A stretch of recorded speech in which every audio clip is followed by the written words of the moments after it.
Hello दोस्तों, मेरे channel पे आप सभी लोगों का वेलकम है। दोस्तों, जैसा कि आप सभी लोग जान ही रहे थे, रेलवे ग्रुप डी का नोटिफिकेशन आने ही वाला था और फाइनली यहाँ पे नोटिफिकेशन पूरा आ चुका है। और यहाँ पे देख सकते हैं CN 8/2024 लिखा, क्योंकि 2024 में अनाउंसमेंट इसका हो चुका था, इसीलिए वहाँ से इसको 8/2024 से ही दिया गया है। Recruitment of various post in level 1 of 7th CPC पे मैट्रिक्स। और देख सकते हैं डेट ऑफ इंडिकेटिव नोटिस का है 28/12/2024 है, इसलिए वो 8/2024 लिख करके आया ही है। डेट ऑफ पब्लिकेशन 22 जनवरी 2025 से, ओपनिंग डेट शुरू हो जाएगी 23 जनवरी से रात को ही शुरू हो जाएगा। बाकी इसकी लास्ट डेट आप सभी देख सकते हैं। यहाँ पे क्लोजिंग डेट 22 फरवरी रहने वाली है, रात को लगभग 12 बजे ही समझ लीजिए। डेट ऑफ एप्लीकेशन फ़ीस जो है 23 तारीख से लेकर 24 तारीख तक लास्ट क्लोजिंग रहने वाली है। और डेट एंड टाइम मॉडिफिकेशन की लिंक आपकी एक्टिवेट हो जाएगी 25 फरवरी से 6 मार्च तक चलने वाला है। तो ये सारी इंपॉर्टेंट डेट्स ही। इसके बाद हम वैकेंसी की बात कर लेते हैं। तो टोटल वैकेंसी देख सकते हैं 32,438 ही है। 52,000 का जो चल रहा था कि यहाँ 52,000 हो चुकी बढ़ कर के, बट वो फ़िलहाल तो नहीं हुई। इन फ्यूचर देखते हैं बढ़ती है नहीं बढ़ती। और इनिशियल पे 18,000 है और एज देखते हैं 18 से 36 साल है। और बाकी ये सब चीज़ें हैं, आप लोग देख ही लीजिएगा। और यहाँ पे देखेंगे वन टाइम एज रिलैक्सेशन 3 साल का दिया गया है। कोविड-19 की वजह से यहाँ पे 18 से 33 ही था, बट यहाँ पे 36 हो चुका है। और बाकी जो SC ST OBC वगैरह को जो रिजर्वेशन मिलता है वो तो मिलेगा ही, नीचे देखेंगे भी उसको हम आगे। तो यही सारी चीज़ें हैं। और नीचे देख लेते हैं क्या इंपॉर्टेंट है, मैं आप सभी को बता देता हूँ। मेडिकल फिटनेस वगैरह यहाँ पे आप सभी देख सकते हैं। Medical standard for the post of are opting for, तो अभी यहाँ पे नहीं है, नीचे देखने को मिल जाएगा। एज लिमिट जो है 1 जनवरी 2025 से काउंट होने वाली है। और नीचे चल कर के देखते हैं। CBT की बात करें, स्टेज ऑफ एग्ज़ाम अगर देखते हैं तो यहाँ पे सिर्फ CBT 1 CBT का ही जिक्र किया गया। यहाँ पे किसी भी तरीके के जो है CBT 2 का जिक्र नहीं किया। बीच में जैसे अफवाहें फैले CBT 2 भी होगा, बट यहाँ पे कोई ऐसा चीज़ लिखा नहीं हुआ है। और PT होगा, जो रनिंग वगैरह है, 35 किलो की बोरी उठा के चलना होता है, वो सारी चीज़ें भी देखने को मिली जाएंगी। ठीक है। शॉर्ट लिस्टिंग में यहाँ पे देख सकते हैं 1:1 पे ही लिए जाएंगे। पहले जो इसमें मतलब वेटिंग का फ़िलहाल अभी नहीं रहेगा, पहले ही हुआ करता था। निगेटिव मार्किंग 1/3 रहती है, ये आप जान ही रहे होंगे। और बाकी चीज़ें नीचे देख लेते हैं एक बार। मेडिकल स्टैंडर्ड में यहाँ पे आ चुके हैं A2 A3 की जो है यहाँ पे फिजिकल फिटनेस और डिस्टेंस वर्जन 6/9 दिया गया विदाउट ग्लास। तो ये सारी चीज़ें आप पढ़ लीजिएगा, बाकी ये सारी चीज़ें आगे डिस्कस किया ही जाएगा डिटेल से। तो यहाँ पे आप लिंक पढ़ना चाहें तो पढ़ लीजिएगा, ठीक है। और बाकी नीचे आकर के देखते हैं सिटीजनशिप्स है। एज लिमिट वगैरह आपको मैंने बताया कि 18 से 33 है। और यहाँ पे 18 से 36 जो है 1 जनवरी से ही काउंट किया जाएगा, ठीक है। और बाकी यहाँ पे रिजर्वेशन OBC को 3 साल, SC ST 5 साल है, एक सर्विसमैन 3 साल 6 साल, ये सारी चीज़ें हैं, इसको भी आप पढ़ लीजिएगा। और PWBD कैंडिडेट को जो है UREWS 10 साल है, OBC NCL 13 साल, SC ST 15 साल है, ठीक है। तो ये सारी चीज़ों को भी एक बार आप नोटिफिकेशन में डिटेल से पढ़ लीजिएगा। और डेट ऑफ बर्थ का मैंने बता ही दिया है। UR और EWS का ऐसा रहने वाला है 2 जनवरी 1989 है। बाकी OBC नॉन क्रीमी लेयर का जो है 2 जनवरी 1986 हो जाएगा, SC ST 1984 हो जाएगा। और फीमेल कैन और क्या लिखा हुआ है, lower limit date of birth 1/1/2007 से ही रहने वाला है। फिर इसके बाद एज रिलैक्सेशन आपको बता ही दिया। एजुकेशनल क्वालिफिकेशन में देख सकते हैं नीचे एनेक्सर A में उसको जो है डिटेल से दिया गया है, ठीक है।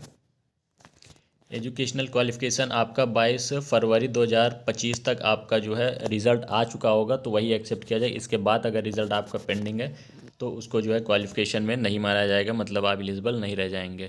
और एग्ज़ामिनेशन फ़ीस 500 रुपये है, और यहाँ पे 400 रुपये जो कि रिफ़ंड हो जाएंगे। और female PWD transgender ex serviceman इन सभी के लिए यहाँ पे SC ST माइनॉरिटीज़ और गर्ल्स के लिए यहाँ पे 250 रुपये लगने वाली है।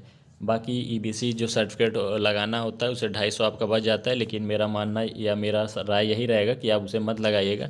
250 बचाने के चक्कर में एक सर्टिफिकेट का बवाल अलग हो जाता है, इसलिए उसको मत ही लगाइएगा, ठीक है। बाकी अगर लगाएंगे तो 50,000 से अंदर का बना होना चाहिए EBC सर्टिफिकेट, तभी आपका जो है एलिजिबल रहेगा। और रिफ़ंड का मैंने बता ही दिया है, 400 रुपये आपका रिफ़ंड हो जाएगा, ठीक है। और यहाँ पे जिन्होंने ITI के बाद अप्रेंटिस किया हुआ है उन सभी का भी यहाँ पे 22 फरवरी 2025 तक ही क्लियर हो जाना चाहिए, तभी जो है आपका जो है इसमें एलिजिबल रहेंगे, ठीक है। इसके बाद यदि आप लोगों का कंप्लीट हो रहा है तो फिर इसके लिए एलिजिबल नहीं रह जाएंगे एक्ट अप्रेंटिस वालों के लिए। और यहाँ पे देख लेते हैं नीचे क्या चीज़ें हैं। रिक्रूटमेंट प्रोसेस में यहाँ देख सकते हैं लिखा हुआ the recruitment process cell compromise of the following stages. CBT होगा, PT होगा, DV होगा, मेडिकल होगा। तो यही है, आपका CBT 2 वगैरह नहीं है, क्लियरली यहाँ पे लिख के आ गया है। और सीबीटी में आप सभी देख सकते हैं 90 मिनट का रहने वाला, साइंस 25, मैथ 25 और रीजनिंग 30 है और जनरल अवेयरनेस करंट अफेयर 20 है। टोटल नंबर ऑफ क्वेश्चन 100 रहने वाले हैं, ये आप जान ही रहे हैं। और 1/3 नेगेटिव मार्किंग है, ठीक है। और minimum percentage of mark short listing in various community, UR का 40%, ईडब्ल्यूएस 40%, ओबीसी 30%, एससी और एसटी 30%। तो ये जो है कम से कम मिनिमम क्वालिफिकेशन के लिए आपको इतने परसेंट लाने होंगे। बाकी इस कट ऑफ तो वैसे ऊपर ही जाती है, लेकिन मिनिमम इसके नीचे ऊपर ही होना चाहिए, नीचे रहा तो आप वहीं से फेल ही हैं, कोई वही नहीं रह जाएगा फिर। बाकी मैथ रीजनिंग का आपका यहाँ सिलेबस डिटेल में देख सकते हैं। जनरल साइंस है और general awareness, current affair, physical efficiency test में देखेंगे मेल कैंडिडेट के लिए 100 मीटर 35 किलो की बोरी को उठा करके 100 मीटर आपको चलना है, दौड़ना है, जो भी है 2 मिनट के अंदर आपको 1 चांस में, मतलब आपकी बोरी नीचे गिरनी नहीं चाहिए। और बाकी इसके बाद देखेंगे should be able to run, और 1000 मीटर यानी 1 किलोमीटर 4.25 मिनट 4 मिनट 15 सेकेंड में आपको कवर करना होगा। फीमेल कैंडिडेट के लिए 20 किलो की बोरी उठानी होती है, बोरी या कट्टा जो भी आप समझते हो, ठीक है। उसमें बालू भरा रहेगा, रेत। और 100 मीटर इन लोगों के लिए रहने वाला है, वही चीज़ें इसमें भी 2 मिनट के अंदर आपको कवर करना है 1 चांस में ही। और इनकी रनिंग भी वही है, इनकी रनिंग में टाइमिंग ज़्यादा है, बस 1000 मीटर है यानी 1 किलोमीटर 5 मिनट 40 सेकेंड में कंप्लीट करना होता है। बाकी इन सभी की रनिंग वीडियोस मेरे चैनल पे पड़ी होगी, आप सभी देख भी सकते हैं एक बार अगर देखना चाहें। और बाकी नीचे देख लेते हैं क्या चीज़ें हैं। डॉक्यूमेंट वेरिफिकेशन और इम्पैलिंग कैंडिडेट है, तो इसकी डिटेल यहाँ पे आपको मिल जाएगी। नॉर्मलाइजेशन जो है यहाँ पे बताया गया है कैसे क्या होता है। तो यही सारी चीज़ें हैं, बाकी मुझे इसमें कुछ खास और देखने को यहाँ नहीं मिल रहा है, एक बार इस स्क्रॉल करके देख ही ले रहा हूँ। बाकी आपको कोई भी क्वारी हो आप मुझसे कमेंट करके पूछ सकते हैं, तो रेलवे से जो भी रिलेटेड इन्फॉर्मेशन होगी आप पूछ लीजिएगा। और देख लेते हैं एक बार नीचे,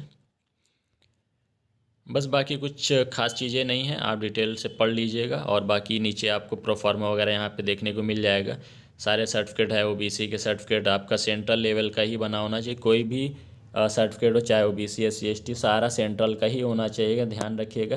क्योंकि सेंट्रल रेलवे की वैकेंसी है तो इसमें सेंट्रल का ही सर्टिफिकेट माना जाता है। स्टेट का अगर है तो आप सेंट्रल भी बनवा लीजिए, बहुत टाइम है, उसके बाद ही करिएगा। और ईबीसी मैंने आपको बताया, ईबीसी अगर आप बनवाना चाहे बनवा लीजिए, 250 बच जाएगा। लेकिन मेरा मानना यही है, एक्सपीरियंस भी है, कि 250 रुपये के चक्कर में आप एक सर्टिफिकेट का बवाल पाल लेंगे और डीवी के टाइम पे नया पुराना ये लफड़ा हो जाता है। इसलिए मेरा राय यही रहेगा कि उसे छोड़ ही दीजिए, 250 रुपये आप अभी लगा दीजिए एक सर्टिफिकेट से, और हेडेक से बच जाएंगे डीवी के टाइम पे।